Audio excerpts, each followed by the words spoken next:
What's up, Mythgardians? Leap Daniel here. So, way back around when I started my channel, I did a card review of Pentacle of Flavors, with the idea being that new players to the game could learn a lot of keywords at once from watching that video. Now, the idea of reviewing single cards from the core set is kind of obsolete at this point, since we have a new expansion on the way. However, I thought it would still be useful to look at the vanilla minions from the core set. In other words, the minions with no effect text. I know that sounds boring, but these minions can teach us a surprising amount about all cards in Mythgard, as well as the core mechanics of Mythgard and what separates it from other card games. So, here are the minions we're looking at. Valkyrie Tough, Garter Khan, Feathered Serpent, Metzin Giant, Minotaur, Chloe Sunshine, Mr. Snuggles, Wendish Giant, Faceless Construct, and Axeman. I'm going to be adding the minions' attack and health together into a single quantity called total stats. The assumption here is that both are equally valuable. While if you go too far in either direction, you get diminishing returns. A top-heavy minion is easily removed, and a hefty minion with small attack can't push for much damage, but the assumption is mostly true. So here's the initial graph. Each point represents a vanilla minion. Some points overlap, such as Feathered Serpent and Wendish Giant. Total stats are on the y-axis, and mana cost is on the x-axis. I've drawn some initial lines to try to fit the data. You'll notice a few unusual features. First of all, there's a general non-linearity. You can see as we get to more expensive minions, there's a slight bump up, and then it really starts tilting up when we get to Mr. Snuggles. Does that mean Mr. Snuggles is a sleeper OP card? No. In a card game like Hearthstone, where mana climbs up automatically, the vanilla curve is very linear, since your mana increases at a steady, linear rate. But in Mythgard, you have to choose to increase your mana by burning cards. That choice is pretty easy for the first 4 turns or so, which is why the vanilla curve is very similar to Hearthstone, up to 4. But as the game progresses, the decision to burn is increasingly non-trivial. So at 4 mana, we see this little bump between lines, where Chloe Sunshine and Wendish Giant both being the same cost, but having a different number of total stats. I believe this is because the true curve falls halfway between 9 and 10 stats, and so the card designers at Rhino Games could either round up or down, so they just did both. From there, the linear term is presumably dominant enough to still get away with just adding 2 stats at every mana step, until 7 mana, at which point 4 stats are added to go from 7/7 Faceless Construct to 9/9 Mr. Snuggles. I think my logic here is justified, since if we look at Living Mountain, which is not vanilla but has a fairly minimal effect, it is a 12/12 for 8 mana. This implies that if there were an 8 mana vanilla minion, it would need to have at least 24 stats, a 6 stat jump from the 18 stats of Mr. Snuggles.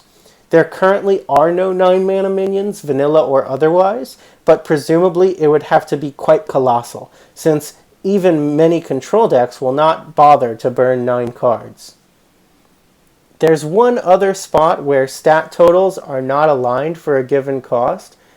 At 2 mana, Valkyrie Tough seems to power creep both Axeman and Garter Khan. Unlike the 4 mana case, this has nothing to do with the nonlinear curve. Instead, I believe this is because Valkyrie Tough costs 2 gems.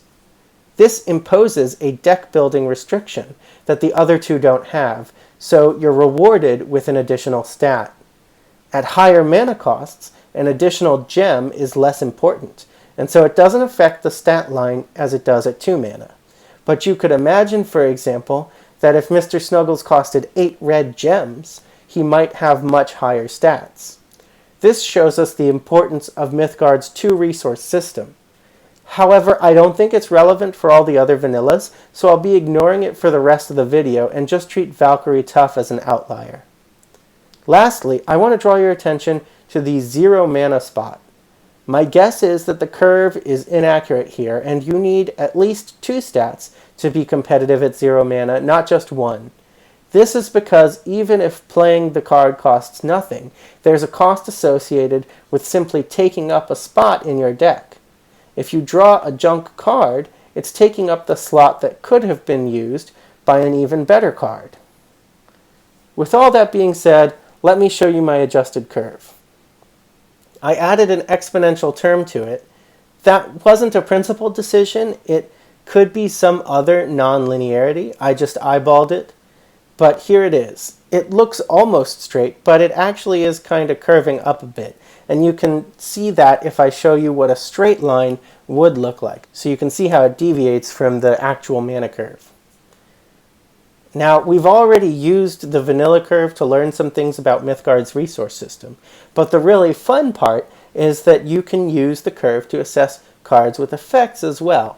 You can imagine describing a card effect's worth in terms of stats. Then cards that are far more powerful than the vanilla curve would be above it, and cards that are worse than the vanilla curve would be below it. So you might get a contour map like this. Each color represents a tier or a star rating. Except you would expect the tiers to be more bunched up at lower mana costs, right? Valkyrie Tough is actually playable at just 1 stat over the vanilla curve. But even if we made Mr. Snuggles a 10/10, it probably wouldn't make much difference. So qualitatively, the tier contours might actually look something like this. Note that I didn't determine these contours in a precise mathematical way. I just wanted something that would get the idea across visually. So let's try to imagine placing some example effect minions on this contour map. First, I'll start with an easy one, Ghost in the System. If you're familiar with the game, you know that Ghost in the System is a playable card, but not currently competitive. If you were to approximate its value, you might say it's about as valuable as Valkyrie Tough would be if she didn't have the Valkyrie tag. But Ghost in the System's stats and mana cost are right in line with Gardekon's 2/3 for 2 mana. So Ghost in the System's effect is probably worth about 1 total stat. This is important because if Rhino Games ever releases another card with a similar effect to Ghost in the System, but a different stat line or mana cost, we can use this as a benchmark to assess how powerful that new card is. Another example, Daring Trapezist. Daring Trapezist is very competitive, seeing play in every aggressive red deck. I think a 2-mana 3/4 vanilla minion might be around the power level of Daring Trapezist. Now, Daring Trapezist itself is understated for its cost. We placed it at 7 stats as a 5-star card for 2 mana, but really it only has 4 stats. That means that the rush effect is probably worth 3 stats. So when new cards are released with the rush keyword, we can use this understanding of Daring Trapezist to assess them. Note, though, that a lot of cards have other effects that might synergize with their rush effects, such as Wings of Abaddon. This complicates the analysis. Alright, now let's do a deep dive on the overrun keyword. First, we'll start with Blackened Jotun. I would say Blackened Jotun is a 2-star card, borderline playable. At 5 mana, that puts it at around 14 stats. But Blackened Jotun actually has 12 stats. So at least in this case, Overrun is worth about 2 stats. Note that this isn't true in all cases. Part of the reason Overrun is so valuable here is that Jotun is pretty hefty. The higher the attack, the more valuable Overrun is, since it allows you to swing for more damage. So if you see a puny minion with 1 attack and Overrun, don't naively assume that its Overrun is worth 2 stats. What about non-minion cards? Well, let's look at Overkill. It's basically Overrun in spell form. This card is especially easy to assess since it draws a card to replace itself, mostly overcoming the cost associated with taking up a slot in your deck, although you do still have to play it to get that draw effect. We decided that this was worth about 2 stats when describing a hypothetical 0-mana card. We already decided that the Overrun keyword is worth 2 stats on a sufficiently big minion. Add those together, and we see that Overkill is approximately a 2-star card. Above the vanilla curve, but not competitive. I think that more or less checks out with my experience. Let's try another spell, this time one that doesn't replace itself. Conviction. This gives Overrun in Slayer 3. Overrun, as we said before, is worth 2 stats.